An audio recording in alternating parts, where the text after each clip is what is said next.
প্রথম দিকে আপনি চিন্তা করেন এই বাচ্চা বাচ্চা ছেলে ছেলে ছেলে মেয়েদের সেনাবাহিনী প্রটোকল দিচ্ছে, পুলিশ প্রটোকল দিচ্ছে। এইটা হচ্ছে মার্কিন যুক্তরাষ্ট্রের জিও পলিটিক্যাল যে স্বার্থ, সেটাকে হাসিল করার জন্য সরকার বিরোধী ক্ষোভকে পুঁজি করে এই ছাত্রদের আপনার নানা রকম ট্রেনিং দিয়েছে। এবং এখন আমরা তথ্যপত্র পাচ্ছি তাদেরকে লন্ডন, তাদেরকে থাইল্যান্ডে কিংবা আপনার ইউনাইটেড আরব আমিরাত, আবুধাবি, বিভিন্ন জায়গাতে নিয়ে তাদেরকে মিটিং করানো হয়েছে, ট্রেনিং দেওয়ানো হয়েছে। মানে আওয়ামী লীগ ছাত্রলীগ কি ঠেকা পড়েছে আপনার ওই এনসিপি তে যোগ দেওয়ার জন্য? এনসিপি ওই আওয়ামী লীগ আর ছাত্রলীগকে সার্টিফিকেট দেওয়ার কে? এনসিপি বড় জোর 1% মানুষকে রিপ্রেজেন্ট করে, আর Awami League time to time 40 থেকে 50% লোককে রিপ্রেজেন্ট করে। ডক্টর মোহাম্মদ ইউনূস এবং তার সাবেক উপদেষ্টা তারা কিন্তু আবার নতুন কিছু করার চেষ্টা করছেন বলে আমরা নানা রকম খোঁজ খবর পাচ্ছি। আজকে আমাদের সঙ্গে আলোচনায় যুক্ত রয়েছেন ঢাকা বিশ্ববিদ্যালয়ের আইন বিভাগের অধ্যাপক ডক্টর শেখ হাফিজুর রহমান কার্জন। অধ্যাপক কার্জন, আপনাকে স্বাগত জানাচ্ছি আমাদের অনুষ্ঠানে। এবং নিঃসন্দেহে বাংলাদেশের রাজনীতিতে নতুন নতুন যে অধ্যায়ের সূচনা আমরা দেখছি, সেই বিষয় নিয়ে আপনার একটু দৃষ্টি আকর্ষণ করছি। প্রথমে এই বিষয়ে প্রশ্ন, সেটা হচ্ছে যে জাতীয় নাগরিক পার্টি এনসিপি, তাদের দলে অন্য অন্য কয়েকটি দল থেকে কেউ কেউ জয়েন করেছেন, কিন্তু সিগনিফিকেন্ট যেটি যেটি এখন সব দিকে আলোচনা হচ্ছে, তারা বলেছে যে আগে কেউ ছাত্রলীগ, ছাত্র দল, ছাত্র শিবির যে করুক না কেন, যারা এনসিপি তে যোগ দেবে তারা এখন থেকে এনসিপির কর্মী বা সংগঠক। ঠিক আছে, এই কথাতে আমাদের কোনো আপত্তি নেই, দলে জয়েন করলে তো অবশ্যই তাদের পরিচয় বহন করবে। কিন্তু এই যে যাদেরকে এতদিন ধরে নিরীহ নিরাপদ মানুষও, যারা আওয়ামী লীগের আদর্শে বিশ্বাস করতেন, ছাত্রলীগের কোন রকম কর্মী ছিলেন, তাদেরকে ফ্যাসিবাদের দোসর হিসেবে তাদের উপরে যে মব ক্রিয়েট করা হলো, ধরে ধরে মামলা দিয়ে কারাগারে প্রেরণ করা হলো, এরকম এখনো অনেক মানুষ রয়েছেন এদের এই ধরনের আক্রমণের শিকার হয়ে কারাগারে রয়েছেন, যেটি আপনিও দেখেছেন, আমিও দেখে এসেছি। আমরা এটিকে কিভাবে মূল্যায়ন করব? পান্না ভাইকে ধন্যবাদ, আমাদের মজলুম সাংবাদিক, মজলুম অধ্যাপক ডক্টর মোহাম্মদ ইউনূস এবং তার সমর্থক বাংলাদেশ মানে মুক্তিযুদ্ধ বিরোধী জামাত শিবির, তারা বাংলাদেশের স্বাধীনতায় বিশ্বাস করে এবং বাংলাদেশের শিক্ষা, বাংলাদেশের অর্থনীতি, বাংলাদেশের সংস্কৃতি কোনো কিছুতেই তাদের কোনো তোয়াক্কা নেই। তারা শুধু এজেন্ডা করেছে রাজনীতি। এনসিপি কেও বলা হয় জামাতের বি টিম।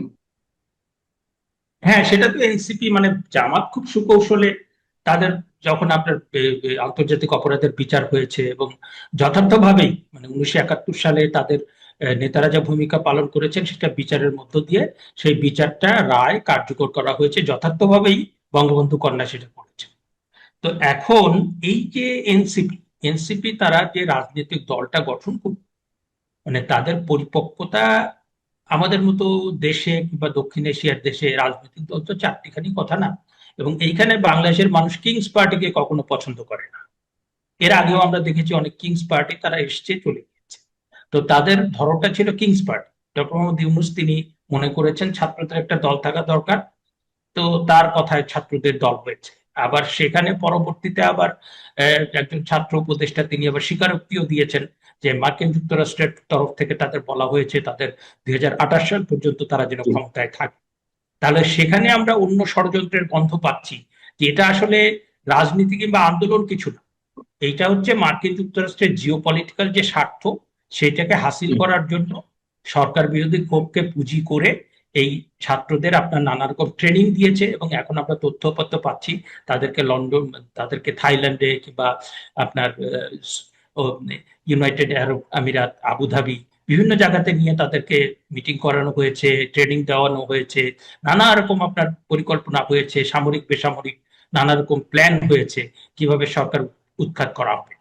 এবং তিনি এই জিও পলিটিক্যাল যে স্টেটটা, কারণ আমরা তো এখন দেখছি যে বাংলাদেশটা কারো নিয়ন্ত্রণে নেই, কারণ বাংলাদেশটা এখন নিয়ন্ত্রণ করছে বৈদেশিক শক্তি। হ্যাঁ, এবং শেখ হাসিনার সময় আমরা যেটা দেখেছি যে এটা আমাদের কন্ট্রোলে ছিল, আমাদের লোকেরা কন্ট্রোল করেছে। তো এখন এই যে আপনার এনসিপি তারা যে রাজনীতি করলো, এটা তো তাদের নিজস্ব রাজনীতি না। এবং তারা যদি ছাত্রলীগ আওয়ামী লীগের নেতা কর্মীদের দলে ফেরাতে চাচ্ছে, যেটা আমি বললাম, আপনার কাছে প্রশ্ন ছিল যে দুদিন আগেও তারা ফ্যাসিবাদের দোষর উল্লেখ করে নিরীহ নিরপরাধ ছাত্রলীগ কিংবা আওয়ামী লীগ লীগের নেতা কর্মীদের, তৃণমূলের মানুষদেরকে তারা ধরে মব সৃষ্টি করে থানায় দিয়ে মামলা করে কারাগারে পাঠিয়েছে। তারা আবার সহি শুদ্ধ ছাত্রলীগ আওয়ামী লীগের সনদ দেওয়ার চেষ্টা করছে। বিষয়টা কি এরকম? না কারণ মানে তাদের কাছ থেকে আজকে সার্টিফিকেট ধরেন নিতে হবে। তাদের সবকিছুই তো গোলমেলে।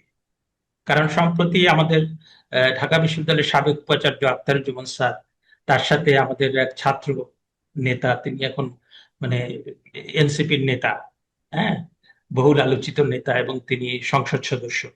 তো তিনি জুমার নাম ঈদের নামাজের সময় স্যারের সাথে দেখা হলো। তো তিনি জিজ্ঞেস করলেন যে স্যার, আপনাদের অপকর্মের জন্য কি আপনাদের এখন আফসোস হয়?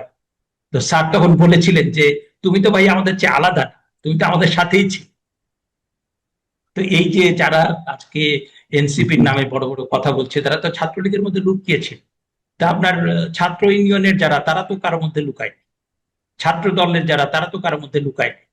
তো এই যে আপনার গুপ্ত আন্দোলন, সেটা নিয়ে তো একটা নৈতিক সংকট তৈরি হয়েছে, যে আমরা গুপ্ত আন্দোলন, গুপ্ত এজেন্ডা, এগুলো তো আমরা পছন্দ করি। কিন্তু এরা হচ্ছে মানে বটম, মানে টপ টু বটম। প্রথমেই রাজনৈতিক দল গঠন করলো প্রধান উপদেষ্টার স্নেহভাজন কিংবা পৃষ্ঠপোষকতায়। তারপরে তারা মানে প্রথম দিকে আপনি চিন্তা করেন, এই বাচ্চা বাচ্চা ছেলে ছেলে ছেলে মেয়েদের সেনাবাহিনী প্রটোকল দিচ্ছে, পুলিশ প্রটোকল দিচ্ছে। তো এই মানে এইগুলো কি টেকে? এটা পৃথিবীর কোথাও টেকার কথা? হ্যাঁ, এবং এই যে আপনার বাংলাদেশে যে এই যে নজির স্থাপিত হলো এবং যা কিছু হয়েছে, তার মূল্য পরিশোধ করতে হবে। এই যে ডক্টর মোহাম্মদ ইউনূস তার উপদেশটা, মানে মনে হচ্ছে যে না, নতুন সরকার চলে আসলো, এখনো ডক্টর মোহাম্মদ ইউনূস উপদেষ্টাদের কিছু হচ্ছে না, এনসিপিদের হচ্ছে না। আমি যেটা মনে করি, বাংলাদেশ এত সহজ জায়গা না। আপনি যতই দিন যাওয়া মানে এই কথাটা আমি কনসিস্টেন্টলি বলেছি, যে আপনি এদের কেউ রেহাই পাবে না। এবং এই ছাত্র উপদেষ্টারা, এরা এত বড় সাহস যে বাংলাদেশ, যেটা 30 লক্ষ শহীদের রক্তের বিনিময়, 5 লক্ষ নারীর আহ, আপনার সম্ভ্রমের বিনিময়ে যে বাংলাদেশ গঠিত হয়েছে, এবং কত কত মানুষের কত কত আত্মত্যাগ, দেশে বিদেশে কত প্রচারণা করেছে, হ্যাঁ, তো সেই জিনিসটাকে এত সহজে আপনি নস্যাৎ করে দেবেন? আর এই একটা মানে 20, 22, 23, 24 বছরের একটা ছাত্র কিংবা শিক্ষার্থী, তার ভেতরে একটা আদর্শবাদ কাজ করে, তার ভেতরে একটা ভালো জিনিস কাজ করে, যে আমি সমাজের জন্য, রাষ্ট্রের জন্য, দেশের জন্য ভালো কিছু করব। আর এরা আমার সেগুলো একটু বাদ প্রশ্ন দিয়ে যে তারা মানে যখন কিভাবে আমি। কিনা যখন কিনা রিফাইন্ড আওয়ামী লীগ নিয়ে নানান ধরনের গুঞ্জন শোনা যাচ্ছে, তখনই তারা বিভিন্ন ধরনের টোপ দিচ্ছে। এটি কি রিফাইন্ড আওয়ামী লীগের সাথে কোনো ধরনের সম্পৃক্ততা রয়েছে? এক নম্বর প্রশ্ন। আর একই সঙ্গে আরেকটি প্রশ্ন করি এই জায়গায়, সেটি হচ্ছে আপনি ডিপ স্টেটের কথা বলছিলেন, আসিফ মাহমুদ সজীব ভুঁইয়া নিজে স্বীকারোক্তি দিয়েছে যে ডিপ স্টেটের হয়ে তাদের পক্ষ থেকে আহ প্রস্তাব ছিল 2028 পর্যন্ত ক্ষমতায় থাকার। কেন, কি উদ্দেশ্যে হঠাৎ করে তিনি এই কথা বললেন এখনো পর্যন্ত আমরা জানি না। আপনার কি মনে হয় যে ডিপ স্টেটের হয়ে তো এই আন্দোলনটি হয়েছিল 5 আগস্টের? শেখ হাসিনা সরকারের পরিবর্তন তো হয়তো হয়তো দরকার ছিল, কিন্তু এখন ডে বাই ডে আমরা উত্তরোত্তর জানছি যে এর পেছনে ডিপ স্টেটের খেলা ছিল।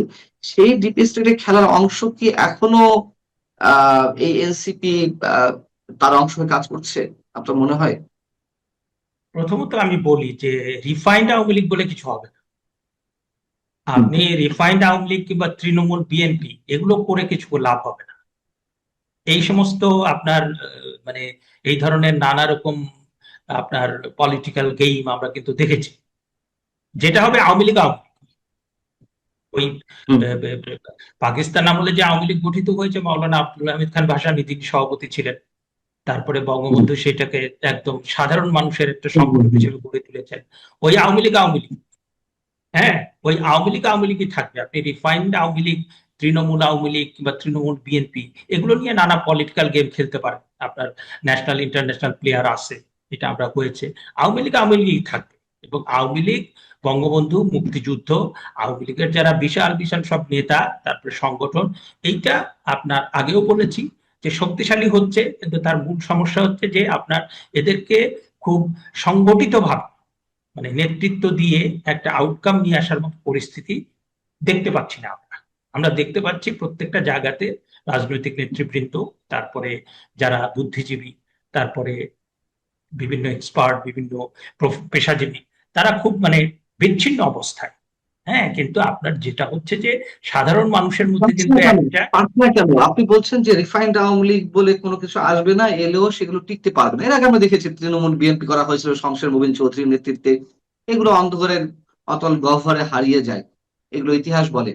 কিন্তু সেই মূল আওয়ামী লীগও কেন সংগঠিত হতে পারছে না? যদিও কার্যক্রম নিষিদ্ধ, তারপরেও আওয়ামী লীগ কি ব্যাকডোরে আসলে কিছু করতে পেরেছে তারা নিজেরা সংগঠিত হওয়ার মতো করে? আর যদি আমি না যেটা পেরেছে মনে করি তাহলে যে দীর্ঘ সমস্যাটা কোথায়? দীর্ঘ 15 বছরের আওয়ামী লীগের যে শাসন, সেখানে ভুলভ্রান্তি ছিল, এবং ভুলভ্রান্তি হওয়াটা অস্বাভাবিক কোনো কিছু না, কারণ ক্ষমতাতে থাকলে ভুলভ্রান্তি হবেই। আর তার সাথে যুক্ত হয়েছে দেশীয় বিদেশি ষড়যন্ত্র। কারণ এইখানে ডিপ স্টেটের যে বিষয়টা, কারণ আমার কাছে মনে হয় যে ডিপ স্টেটের খেলাটা থামে। আমরা চিন্তা করেছিলাম যে 12 ফেব্রুয়ারির যে নির্বাচন, সেই নির্বাচনের মধ্য দিয়ে আপনার ডিপ স্টেটের খেলাটা মোটামুটি একটা জায়গাতে তারা ইতি টানবে, এবং মুক্তিযুদ্ধ বিরোধী যে শক্তি, তারাও মোটামুটি ক্ষান্ত দেবে। যে তারা তো চেষ্টা কম করেন নাই, এবং তাদের সরকার তো আমরা দেখেছি যে মব ভায়োলেন্স থেকে শুরু করে মানে দেশের সবকিছু, তাদের ওই অর্থনীতি, তারপরে শিক্ষা সংস্কৃতি, কোনো দিকে কোনো নজর নাই। 47-এর পরে 24, তাদের মূল এজেন্ডা হচ্ছে 47-এর পরে 24, এবং 71 বলে কিছু নেই। এই যে আপনার এই সমস্ত বিষয় নিয়ে আপনার বাংলাদেশের মানুষও অনেক কিছুতে হতাশ হয়েছে, অনেক কিছুতে বিস্মিত হয়েছে, অনেকেই প্রতারিত হয়েছে, অনেকেও বুঝতে সময় নিচ্ছে।